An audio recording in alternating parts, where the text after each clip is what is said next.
This is Your Own Best Company, a podcast for people who love to work alone.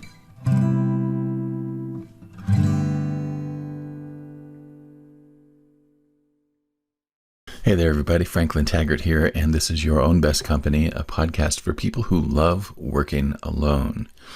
And my guest on today's episode is someone I've just met recently. We had an opportunity to have a conversation last week, I think it was, and enjoyed the conversation immensely, and I felt like that some of the things that we talked about would be right in line with what some of your interests are. Ross Murker is, oh my gosh, how to describe Ross? Ross, first of all, he's been neurodivergent his whole life, but he just really was diagnosed in January of this year.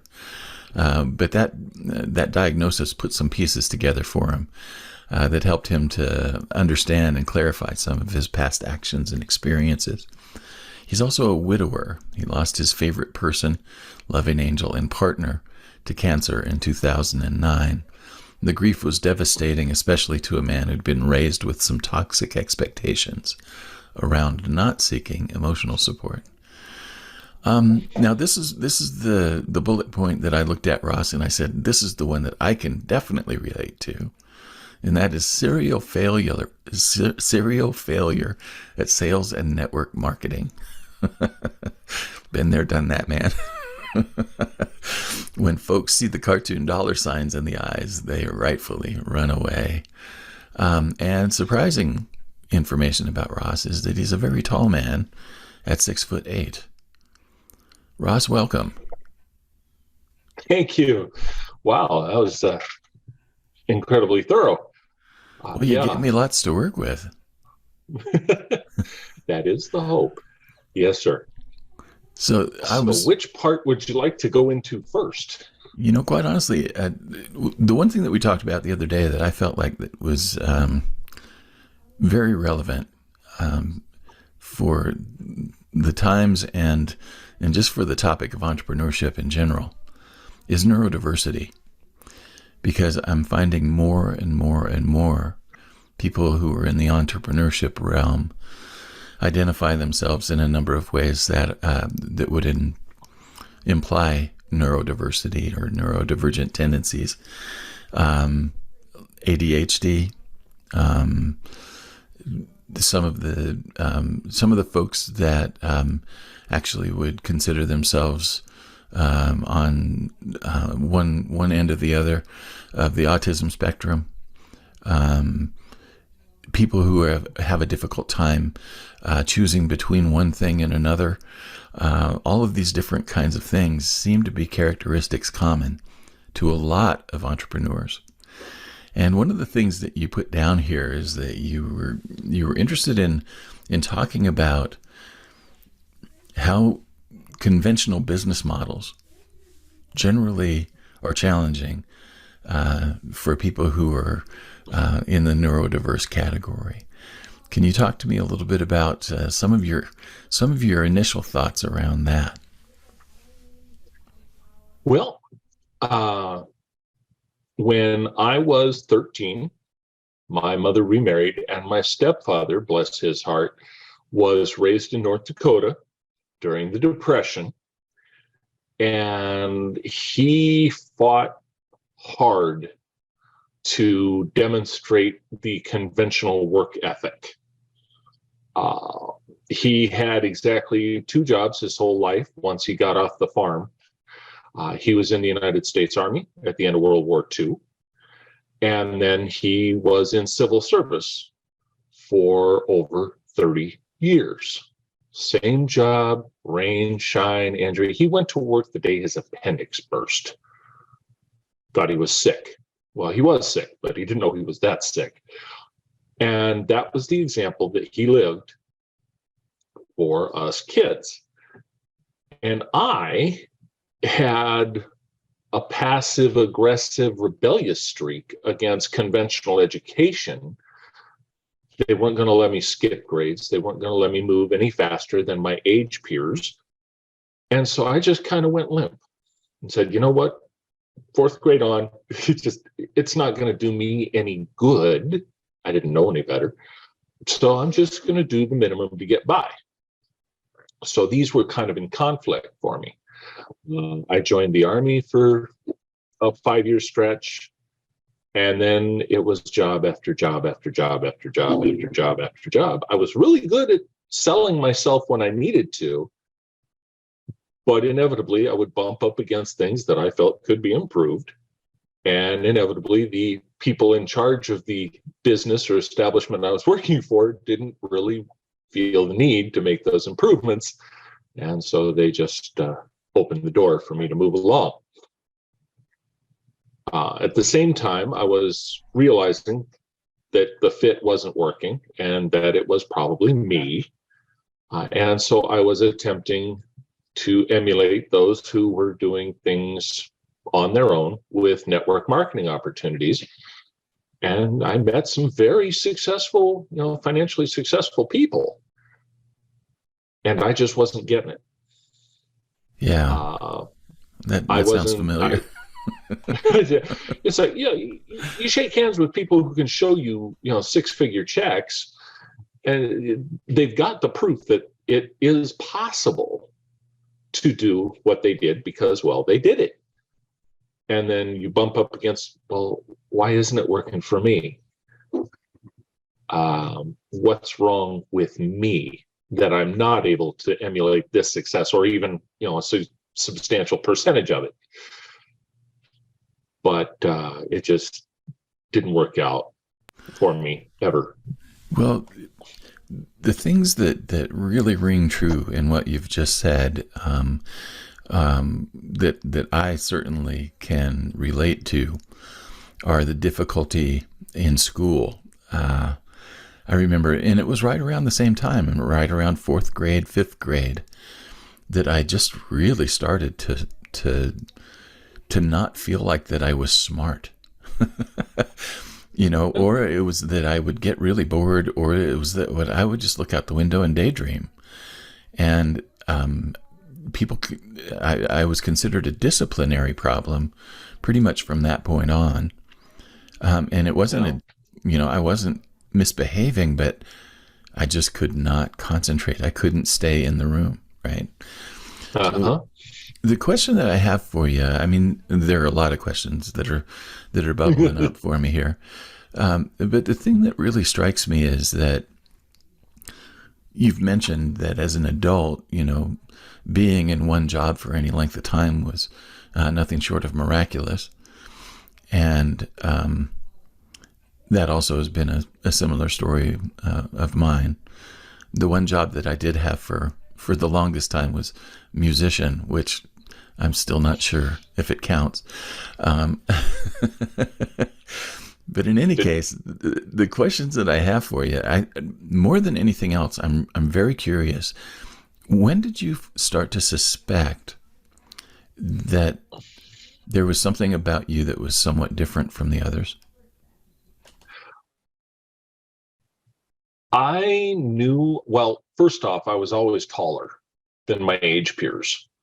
And by the time I got to high school, I was pretty much taller than everybody around me. And so that was one point of difference, was the physical. My physical coordination was challenged by the fact that I really never had time to be in the same size body long enough to make it work. And it wasn't until I got my official diagnosis, and slightly before that, when I was on Facebook reading the memes and self-diagnosing, that I learned that physical coordination is often a challenge for people on the autism spectrum. And so all of a sudden, the attempts at playing guitar, the attempts at sports, even in high school, the school was small enough that I could be on the teams, kind of participation will let him play something that really doesn't really contribute too much or take away too much from the team's results. But, and I was grateful for that because I kind of fit in. But I didn't know that it was because of that particular challenge. But I knew I was different.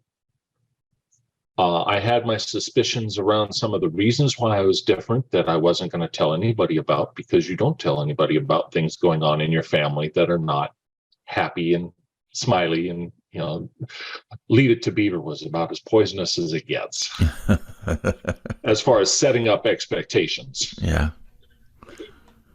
So you went all of those years just kind of like going from one thing to the other, to the other, to the other, and making do as you could.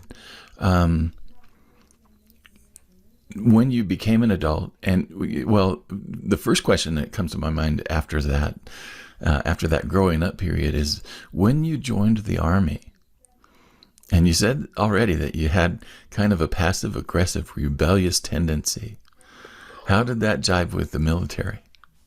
Did you ever see Stripes? Probably a dozen times. I was physically Harold Ramis. I was verbally Bill Murray without the benefit of a team of writers behind me. To the point that by my second weekend, they were finally pounding into my head that I really wanted to weigh whether what I was going to say was worth the push-ups. Often it was. Yeah, like the push-up meter. Yeah. At the same time, being my height, I was a lightning rod anyway. Yeah. And so I learned to do my social contribution to the team of, if the drill sergeant's attention is on me, the members of my squad who might not be able to deal with such attentions with the same equanimity were being given a measure of relief. So you were kind of a buffer for them then? Yes, very much so. Did you find that to be true in other social situations? Social situations? Sometimes willing, sometimes not. Yeah, when I was the foil, certain people were helping themselves with confidence issues. And so they had the benefit of appearing to be witty at my expense. And there was some resentment at times, depending on where my resources were. And there were other times where, you get used to it. It's just another buffoon. Yeah, and it's very dismissive, but that's the defense, and you just move along. Tended to make for not wanting to be as social in some cases, but it's just where I was. And I held on to that intellectual, well, I'm smarter than them, and I know I'm smarter than them, and nobody else really cares. So yeah. I can move forward being me, and they have to live being them. Yeah. I know which I'd rather. Yeah. Now, as mentioning the autism spectrum and things like that. I mean, one of the characteristics of folks who experience spectrum conditions is the difficulty in socialization and in making strong, long-lasting connections with people. Was that also the case for you? Yes, and. Okay. For whatever reason, and there are people, well, you were blessed with this. It's like, okay. I always had, or almost always had, one closer than sibling type friend with whom I felt valued, with whom I felt understood, seen, heard, and to whom I developed incredible loyalty as a result there. It's like, me, I'm not giving you up. A favorite person. Right. Matter of fact, that's the definition of a favorite person for somebody with borderline and or CPTSD. Yeah. And so for whatever, survival mechanism that allowed me to create those and participate in those, I always had one. And that was, to me, enough to anchor. That was a human credential, if you will, that, okay, yes, I have human organs, I have human blood, and human, basically 2 eyes in the right place, and mostly. Face, depends who you ask. But teleology is a thing. Yeah. But beyond that, it was always, okay, if I'm human and I have a human's desire to be a social animal,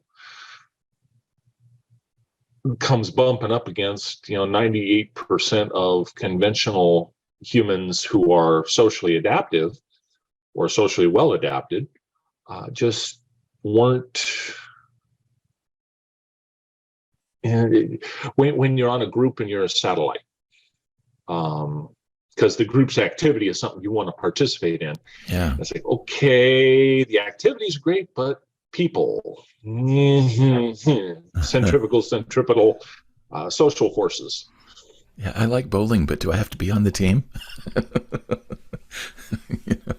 It's like And there are 3 other people I have to play with. Oh my God, no. Oh, there was an experience when I was working for a contract retail pharmacy. One of my coworkers was right on the bubble of being able to be a professional bowler. And so he desperately wanted to be on at least 1, if not 2 leagues every season. And I said, I enjoy bowling. I'm not good at it, but I enjoy, the violence of throwing the ball, a heavy, here's 16 pounds of doom that is socially acceptable to, throw as hard as you can and knock down as many pins as you can. That's the game. And so he went to keep his average as close to professional qualifying as he could. And I went with the idea that I was going to try and crack a pin.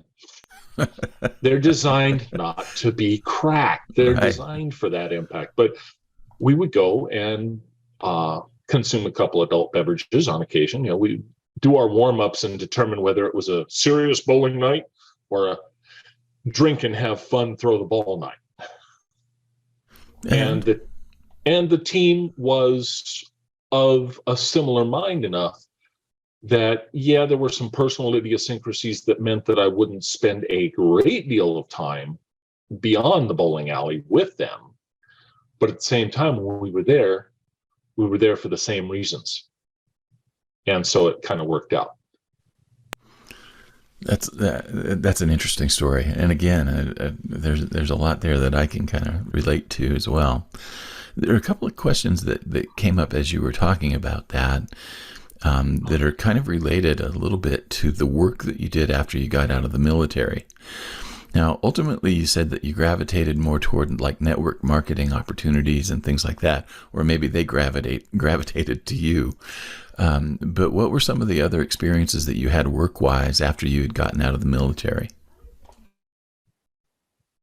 I found myself drifting in 3 directions. Attempting sales out of a desire to connect with people, specifically their money. But I didn't know that.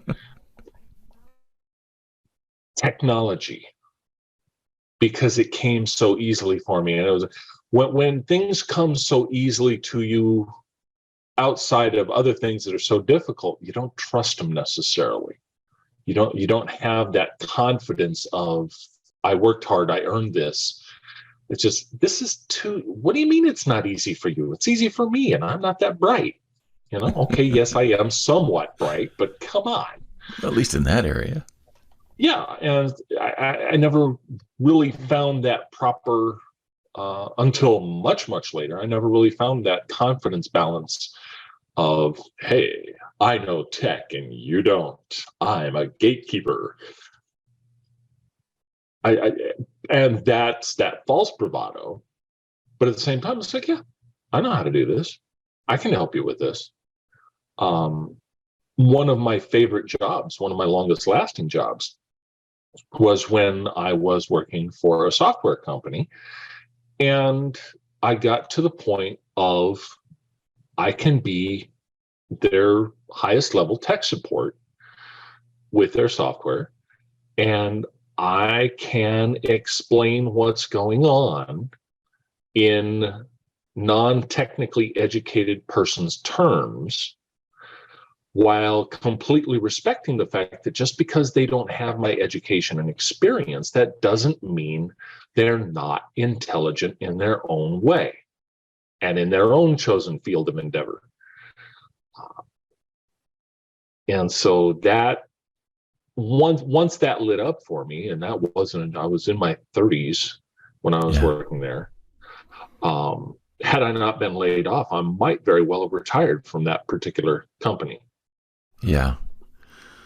So you drifted until you found the tech.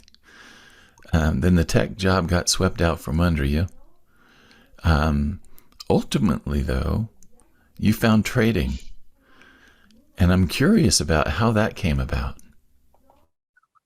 Numbers and pattern recognition. The idea that once you master the jargon, it has its own language, but it's all math. Yeah. It's all driven by three key things: price, time, and volume. Yeah. Everything else is derived from those. And yes, there are fundamental forces that affect the market that you really want to pay attention to, because if the market's headed down, all the hopes and wishes in the world aren't going to buoy it up. Yeah, that's true. And there are so many factors that affect things that one is never going to get them all. It is risk and reward and, people who participate find their own levels of what they're willing to risk in order to gain their rewards. And at the very heart of it, the trick to money is having some. If I have $1 million, making a couple thousand is child's play. Yeah. If I only have a couple thousand to start with, there are thresholds of, okay, how much of what I have am I going to put at risk in order to gain whatever percentage I can?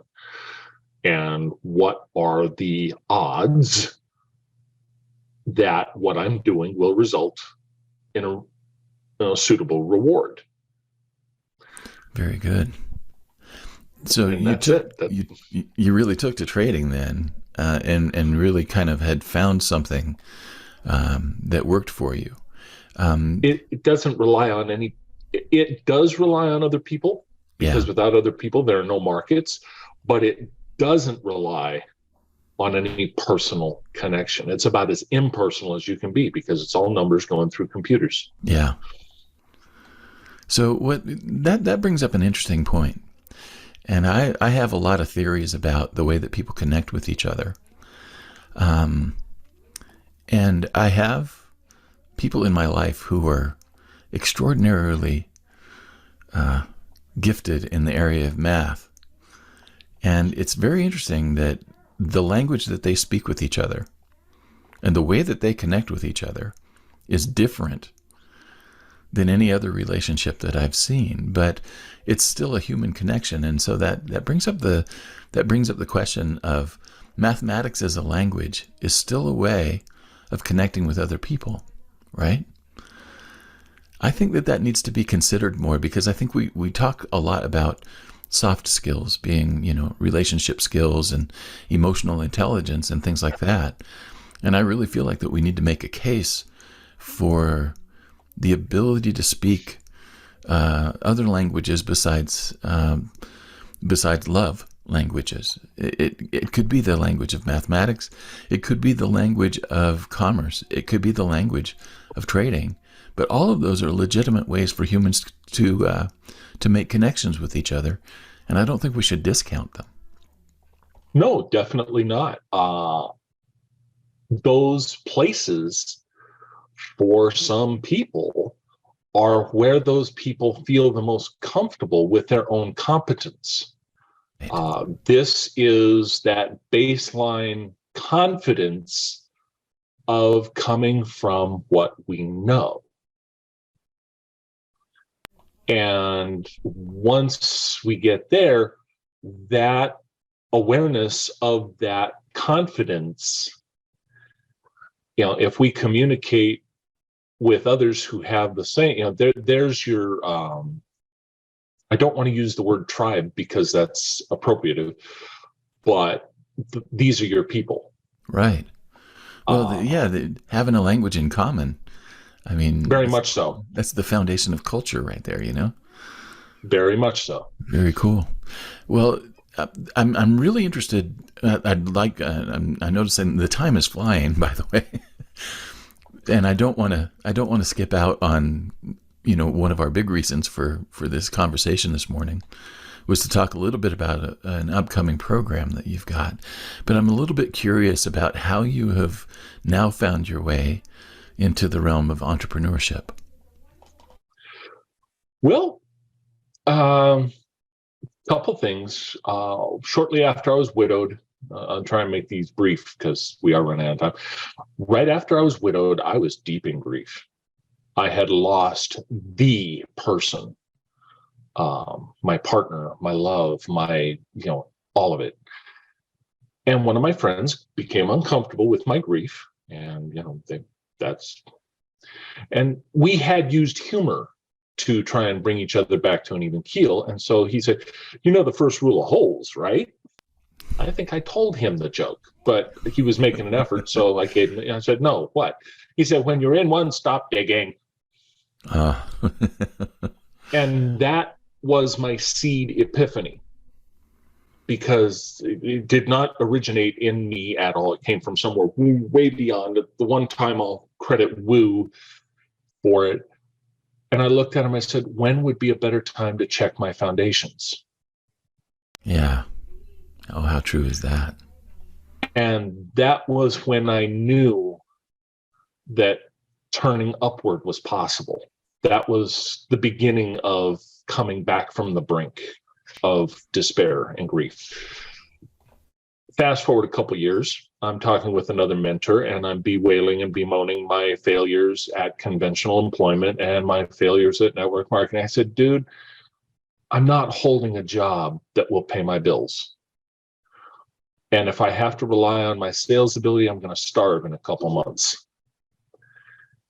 And he said, have you learned anything since your wife passed? I was like, well, yeah. He said, stop. Do you suppose that you and your situation are so freaking unique that there aren't at least 10 to 100,000 other people who might benefit from what you've learned in those years?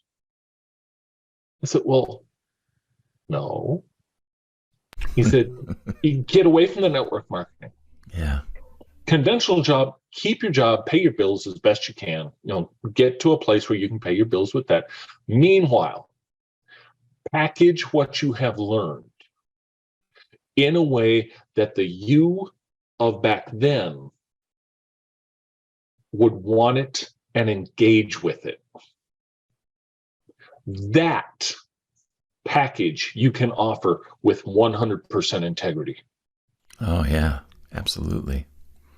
And that and a few other factors, including I had failed at planner after planner after planner after journal after journal. I had failed, and I realized it wasn't me, it was them. And so I started, well, how would I improve it? How would I fix it? How would I correct it to apply to my situation? And I wound up building my own. And so rather than the dry, harsh accountability of keep yourself accountable, I came at it from a more fun perspective, fun for me anyway, of if life is a game, who's writing your rules? That's a great question. Are you keeping score? How are you keeping score? Because I now have 3-ring binders full of physical evidence of success at its baseline dictionary definition of an action intended, planned, and carried out. Wow, that's great. And you gave me goosebumps when you were talking about that realization of, finding that there was something that you could offer with integrity. That just rang for me. Talk to me a little bit about the concept and the idea of plus one good. I was in a place when I started that I wasn't going to accept anything on faith. My faith had been obliterated. My faith in anything outside myself, and a great deal of my faith in myself had been crushed. And so the secret, the law of attraction, I'm glad for the people that those work for, but it wasn't me. It was not going to be me. I wasn't going to take prove it were my favorite two words, prove it. Yeah. And, I'd give it that half-hearted attempt and prove it wrong, or prove it didn't work quickly enough to suit me. And so it was like, no. And about this time, I also came across Pearson's Law. Now, Pearson's Law, Part 1, says that which is measured or observed increases or improves. Yeah. Pearson's Law, Part 2, says that which is measured or observed, recorded, reported, and rewarded increases or improves drastically. Well, I was in the mood for some drastic improvement, so I tested this thing out. And along the way, my mathematical head said, well, a 15-minute segment is 1/96th of a day. That's close to 1%. So Darren Hardy's compound effect applies. Right. And all of a sudden, I had a machine. Oh, cool. All of a sudden, I had a handle. Yeah.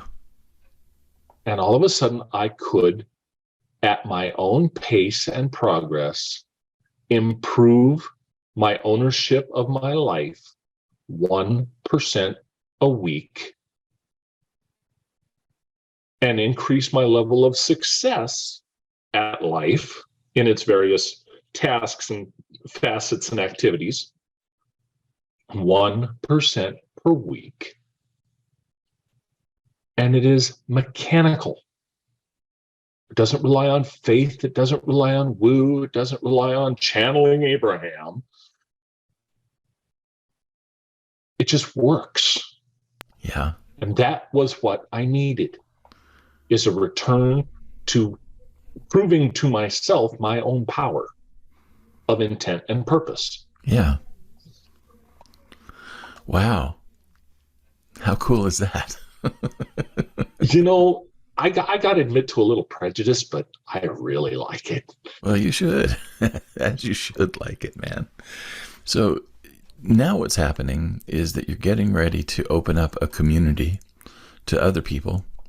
In fact, it's going to be opening up October 1st of 2022. Is that, at least that last time we talked, that was the plan. Is that still the plan? That's the hope. The bare bones of it will be available.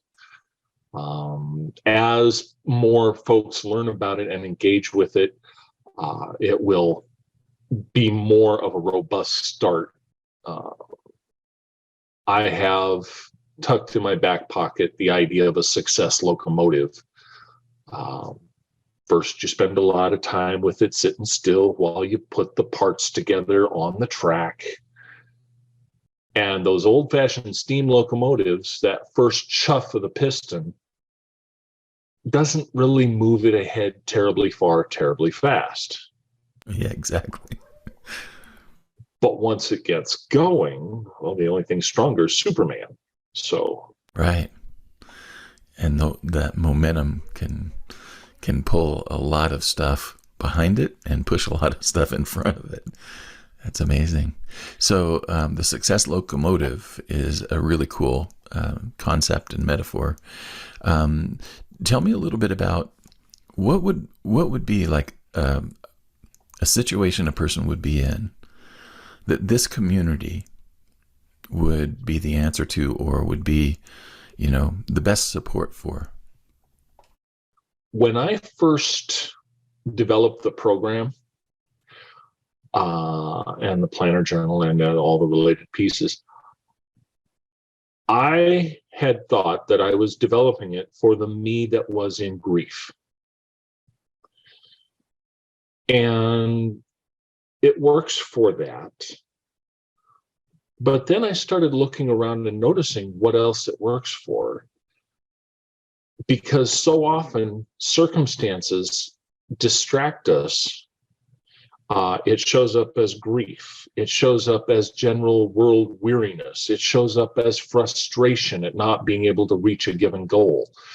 It shows up in a myriad of different ways that some people would consider negative feelings and negative emotions around circumstances. And what they all point to, they're like individual sewer lines backed up off the central line of powerlessness, of distraction away from personal power. And so this +1 good formula is rather like a reminder that acknowledges, yes, there are dark clouds, there are bad feelings, to use that metaphor. The sun is still there. Right. On the other side of the clouds. The clouds can pass. And so where is our awareness? Is it directed at the clouds and the circumstances, which it's very easy to do because those are problems to be solved? Or is it on the sun and the confidence of personal foundational qualities and working with those to move forward? So if a person is in a place in their life where they would like to have a greater sense of their own power, then this program would be a really good place for them to land. Very much so. Another item that a lot of people get distracted by, and they're so numerous, it just amazes me. They did everything the way they were told they should. They've won all of the prizes, all of the awards, all the accolades, all the compensation. They've earned those things. And like a vegetarian wearing a jacket made out of steak sandwiches, they're still hungry. And they don't know why. Yeah. Because they won track trophies and they wanted to play chess. Yeah. So they had all They won archery trophies and they wanted to grow a garden. So they had all the tools. They were in the wrong direction. Well, not a suitable direction, I guess. The thing, they were in directions that were not aligned with their personal foundations.